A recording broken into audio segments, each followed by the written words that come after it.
তিন দফা দাবিতে ডিওয়াইএফআই এবং টিওয়াইএফ এর উদ্যোগে সাব্রুমে পদযাত্রা সম্পন্ন হয়েছে। দাবিগুলো হলো বেকার যুবক যুবতীদের কর্মসংস্থান, আইনের শাসন প্রতিষ্ঠা ইত্যাদি।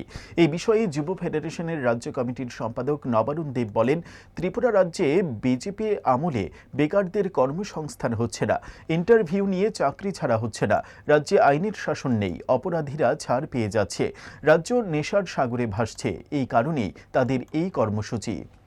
গোটা রাজ্যে ডিওয়াইএফ এবং টিএফ এর উদ্যোগে তিনটা দাবিতে এই আন্দোলন কর্মসূচি চলছে। মূলত হচ্ছে রাজ্যের বেকার এবং যারা কর্মপ্রার্থী তাদের কাজের গ্যারান্টি নিশ্চিত করা, রাজ্যে একটা জঙ্গলের রাজত্ব চলছে তার অবসান করে আইনের শাসন প্রতিষ্ঠা করা এবং আমাদের রাজ্যে গোটা রাজ্য নেশায় ধ্বংস হয়ে যাচ্ছে। নেশার বিরুদ্ধে এবং নেশা কারবারিদের বিরুদ্ধে কঠোর ব্যবস্থা গ্রহণের দাবিতে আমরা গোটা রাজ্যে এই কর্মসূচি হাতে নিয়েছি।